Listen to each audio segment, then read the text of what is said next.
Lalu seperti apa proses pencarian korban yang hilang dan juga penanganan pasca bencana? Kita tanyakan langsung kepada Kabid Rehabilitasi dan Rekonstruksi BPBD Provinsi Sumatera Barat, Pak Ilham Wahab yang telah bergabung bersama kami di Kompas Malam.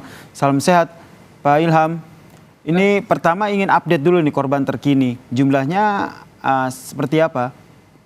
Baik, untuk update data korban sampai sore tadi, data korban sudah mencapai 44 orang. Dari 44 orang ini tersebar di Kabupaten Agam ada 19 orang, di Kabupaten Tanah Datar ada 19 orang, kemudian di Padang Panjang 2 orang, sedangkan satu orang korban akibat longsornya jalan lintas Padang menuju Solok satu orang. Kemudian ditemukan tiga orang korban yang hanyut sampai ke wilayah Padang Pariaman. Oke, terkait dengan korban yang masih dinyatakan hilang. Ini ada data persisnya tidak, Pak? Ini mengingat memang proses pencarian juga masih terus dilakukan esok hari. Ya, untuk sementara data yang ada pada kita, korban yang masih dicari itu sejumlah 15 orang. Tapi ini mungkin saja akan karena datanya belum permanen ya, belum data tetap, ini bisa saja berubah karena kita Oke. juga masih menunggu informasi dari masyarakat kalau masih kalau ada anggota keluarga mereka yang hilang atau belum ditemukan. Berarti ada posko begitu pengaduan ataupun untuk menyampaikan informasi ini? Ya, untuk di Agam dan Tanah Tanah Datar datar. tanggap darurat yang sudah didirikan oleh Kabupaten Agam dan Kabupaten Tanah Datar. Baik, untuk 15 korban yang masih dinyatakan hilang ini tersebar di wilayah mana saja, Pak? Untuk data sementara di Agam itu masih ada 3 orang yang sedang dicari, kemudian Tanah Datar ada sekitar 12 orang. Baik, kemudian untuk rencana pencarian esok hari ini terkait dengan apa yang tadi disampaikan oleh pihak BMKG begitu yang tadi telah kita sama-sama dengarkan, masih ada potensi hujan dan cuaca ekstrim yang terjadi. Iya, jadi untuk rencana pencarian besok masih tetap berfokus pada upaya pencarian dan penyelamatan terhadap korban. Eh, Tentu kita tetap memperhatikan kondisi cuaca. Seperti saat ini tadi cuaca cukup agak sedikit bersahabat di pagi sampai siang, tapi malamnya terjadi hujan lagi. Nah, tentu ini harus menjadi pedoman dalam upaya melakukan usaha pencarian dan pertolongan. Oke. Ada potensi terjadi banjir lahar susulan? Ya, kalau melihat dari kondisi erupsi di Gunung Merapi yang sudah lama, ini sudah berapa bulan ini statusnya sudah meningkat dari dari siaga dari waspada menjadi siaga, artinya erupsinya sudah cukup tinggi.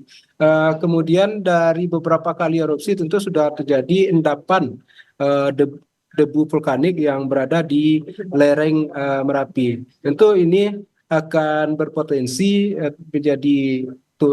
jadi banjir lahar dingin kalau dipicu oleh hujan yang lebat. Oh, berarti potensi itu masih ada ya? Itu Ya, berarti endapan lahar dingin ini masih ada begitu ya? Pasca ya, erupsi yang terjadi beberapa waktu lalu ya? ya, ya. Antisipasinya untuk warga seperti apa? Ya, untuk warga tentu kita mengimbau, terutama warga yang bermukim di aliran-aliran sungai yang berhulu ke Merapi agar selalu meningkatkan kewaspadaan. Terutama kalau di kondisi hujan, serapat mungkin eh, berpindah atau mengungsi ke tempat yang lebih aman. Baik, untuk penanganan korban yang mengungsi sendiri pasca bencana, ini sejauh mana penanganannya? Ya, untuk korban yang mengungsi saat ini sudah ditangani dengan baik oleh kawan-kawan di kabupaten kota eh, dan juga dari provinsi karena dinas sosial, Kementerian Sosial melalui dinas sosial provinsi sudah mendirikan dapur umum di 2 lokasi, kemudian juga akan mendrop mobil dapur umum lapangan agar bisa memastikan kebutuhan dasar pengungsi ini bisa terpenuhi. Mm-mm. Baik, apa yang menjadi kebutuhan mereka saat ini untuk para pengungsi?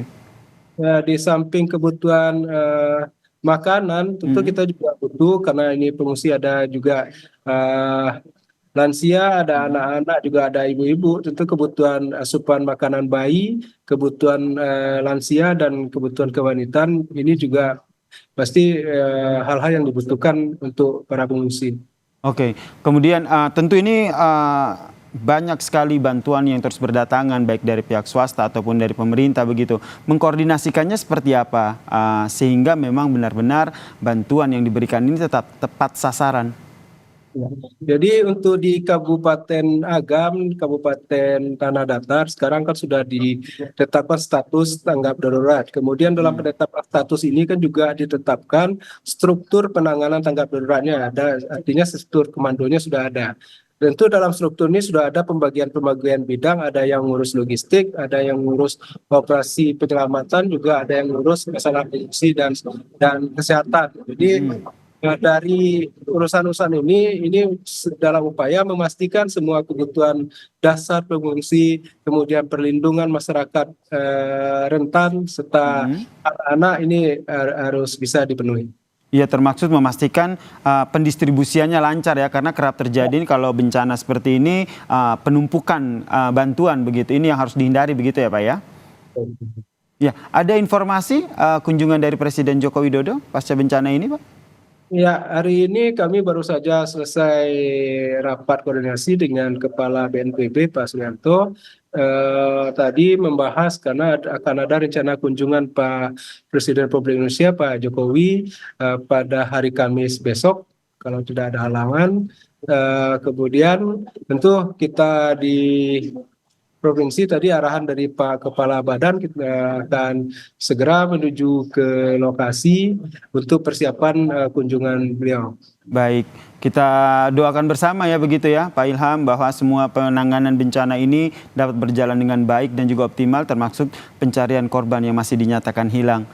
Terima kasih Ya, Kabid Rehabilitasi dan Rekonstruksi BPBD Provinsi Sumbar, Pak Ilham Wahab telah bergabung bersama kami di Kompas Malam.